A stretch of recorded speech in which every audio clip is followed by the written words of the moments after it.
अब बात करेंगे जहां हवा सांसों की दुश्मन बन चुकी है, क्योंकि दिल्ली में हवा की गुणवत्ता बेहद खराब स्थिति में है। बड़ी खबर, दिल्ली में कई इलाकों में एक्यूआई लेवल 400 के पार पहुंच चुका है। बवाना का जिक्र किया जाए तो एक्यूआई 431 दर्ज किया जा रहा है।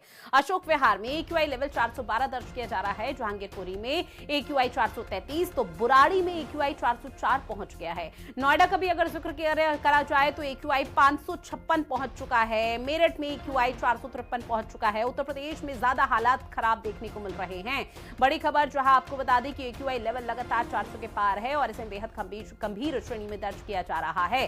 तमाम जो टीम है या स्वास्थ्य विभाग की टीम है वो लगातार लोगों को जागरूक कर रही है और अपील लोगों से कर रही है कि सावधानी जरूर बरतें, घर पर ही रहें, अगर जरूरी काम हो तभी घरों से बाहर निकलें, घर के दरवाजे खिड़कियां पूरी तरह से बंद रखें, एयर प्यूरिफायर का इस्तेमाल करें, ऐसे में N95 मास्क, वाहन कम इस्तेमाल करें और इसके साथ ही लगातार ये भी कहा जा रहा है कि पब्लिक वाहन या फिर साइकिल का इस्तेमाल ही करें ताकि आपका स्वास्थ्य भी ठीक रहे और इस प्रदूषण से आप बच सकें। पराली ना जलाने की अपील की जा रही है, पौधे लगाने की बात कही जा रही है ताकि ऑक्सीजन मिलता रहे। फल सब्जियां ज्यादा खाएं, पानी पीते रहें अपनी बॉडी को हाइड्रेट रखने के लिए।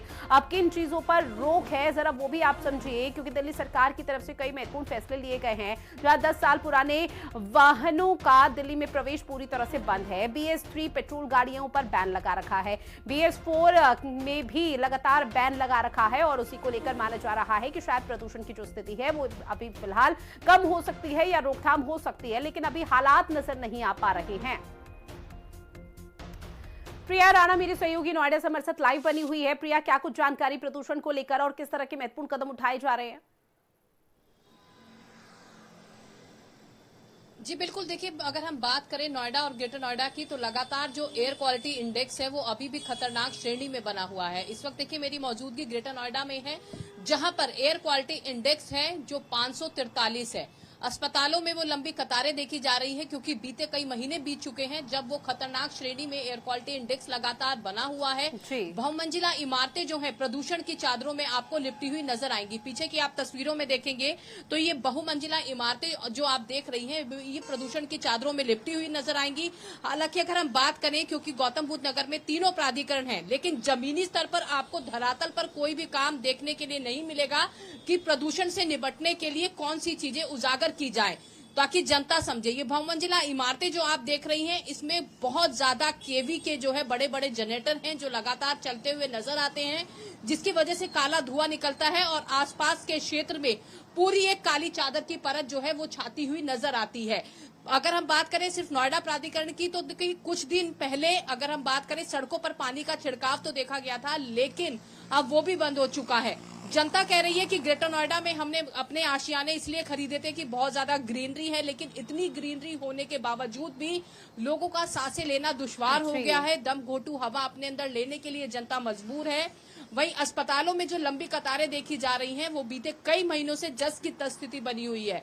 तो जनता त्राहिमाम कर रही है, लेकिन सरकार और प्रशासन जो है आंखें मूंद कर बैठा है। प्रशासन और सरकार की जो विफलता है वो देखने को मिल पा रही है। लौट प्रिया मैं आपके पास, हमारे साथ देव वर्मा गाजियाबाद से, दीपक शर्मा दिल्ली से और राजू शर्मा मेरठ से हमारे साथ लाइव बने हुए हैं। ऐसे में देव आपके पास आते हुए, दिल्ली नोएडा में तो फिलहाल हाल बुरे हैं, लेकिन गाजियाबाद में क्या स्थिति अभी सुधर पा रही है? अभी जहां पर आपकी उपस्थिति वहां के एक्यूआई लेवल क्या मापा गया?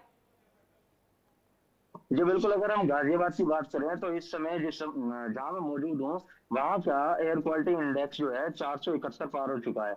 आप इस बात से अंदाजा लगा सकते हैं कि कितना लोगों को जो है यहाँ दिक्कतों का सामना करना पड़ रहा होगा सांस लेने में और गले में खराश, और कितना दिक्कतों का सामना करना पड़ रहा होगा।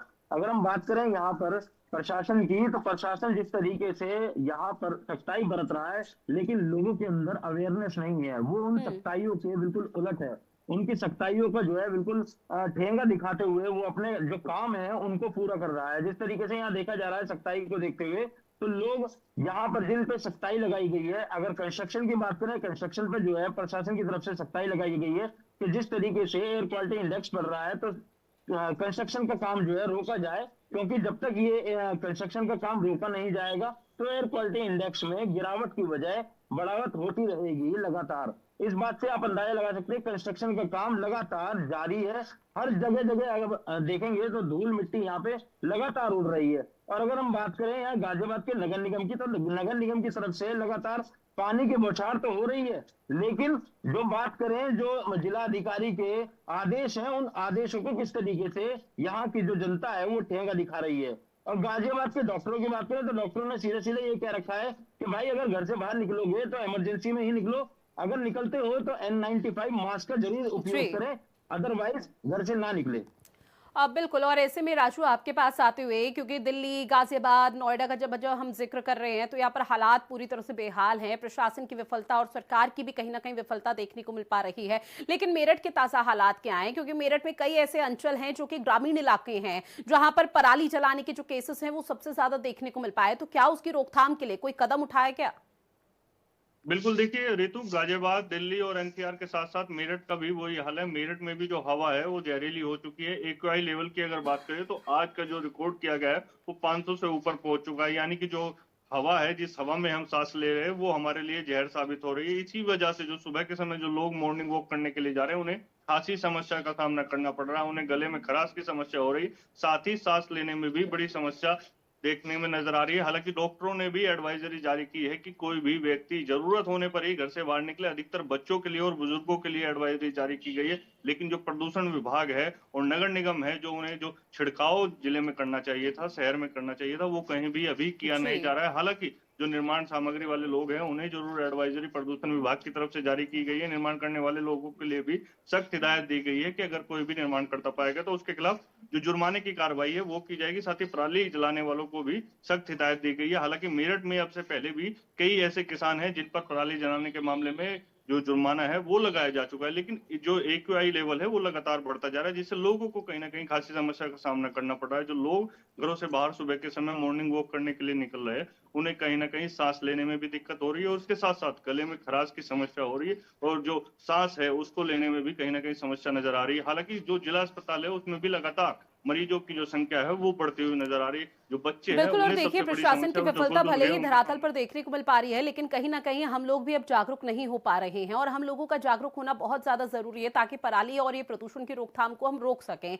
ऐसे में दीपक भी मेरे सहयोगी दिल्ली से हमारे साथ जुड़े हुए हैं। दीपक, आपके पास आते हुए, चूंकि देखिए लगातार प्रदूषण का जो स्तर है, चाहे दिल्ली हो, उत्तर प्रदेश हो, हरियाणा हो, हर जगह बढ़ रहा है। सुप्रीम कोर्ट में अभी हाल फिलहाल में सुनवाई भी हुई थी। लेकिन सवाल आपसे ये रहेगा दीपक कि अब आने वाले समय के लिए लोगों की तरफ से सवाल पूछा जा रहा है कि आखिर कब तक इस तरह के प्रदूषण में हमें जीना पड़ेगा? क्या कोई उपाय एक ऐसा नहीं हो सकता जो हमेशा हमेशा के लिए बना रहे और प्रदूषण का खात्मा हो सके?